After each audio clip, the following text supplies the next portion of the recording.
Let me show you how to sew this beautiful wrap top in under 4 minutes. I'm going to be making this out of a gorgeous red georgette fabric. If you purchase the pattern from the Sew Into That shop, you'll receive 4 different formats to print or project, along with detailed instructions. For the first step, you'll want to transfer and sew the darts onto the 2 front bodice parts before giving a good press downwards. For step 2, you will assemble the front sides to the back, right sides facing, and sew or serge at the shoulder seams. For step 3, we're tackling the bias binding.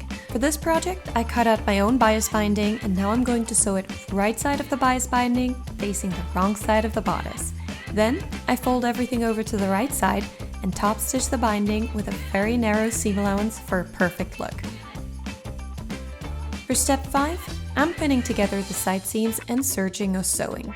Easy. For step 6, I'll be sewing together both of the ties to the back piece. It's important to note that the right wrap tie isn't sewn all the way through. We'll actually be leaving holes open to create a hole to loop the waistband through.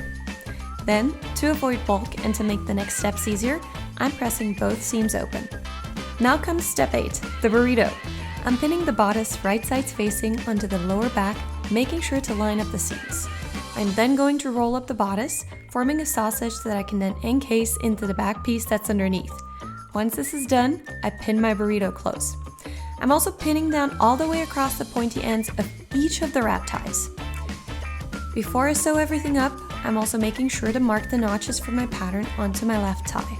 This part needs to remain open, again, so we can pull our burrito right sides out again once we're done. Now comes step 9, the sewing part. Sewing the ties is pretty easy because it's all flat, but when you get to the burrito, be extra cautious to put the inner rolled up fabric away from your seam so it doesn't get snagged into the seam. Once you're done, head to the opening and pull the inside of the burrito out.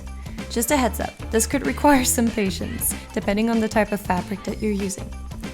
And before you pull the pointy ends of the wrap sides out, make sure to reduce bulk at the seams by snipping the seam allowance on the wrong side, and then use a pointy object to shape the tie ends.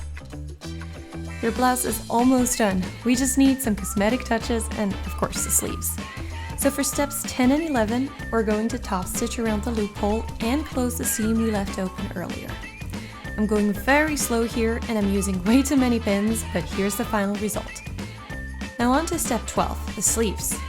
Close them right sides facing with a serger or with a regular sewing machine. I'm also skipping a step by hemming my sleeves before actually attaching them, as I'd like to do a rolled hem, which I feel is easier when it's not attached, but you can also do this later. Now for the last step, attach the sleeves to the bodice by sliding the sleeves inside the bodice. Use the front and back notches to help align the pieces and then sew. That's it, that's your Oaxaca wrap blouse done. I'm hoping you enjoyed making it, and I'm wishing you some unforgettable moments with your new garment. I would welcome your feedback and your support if you liked it.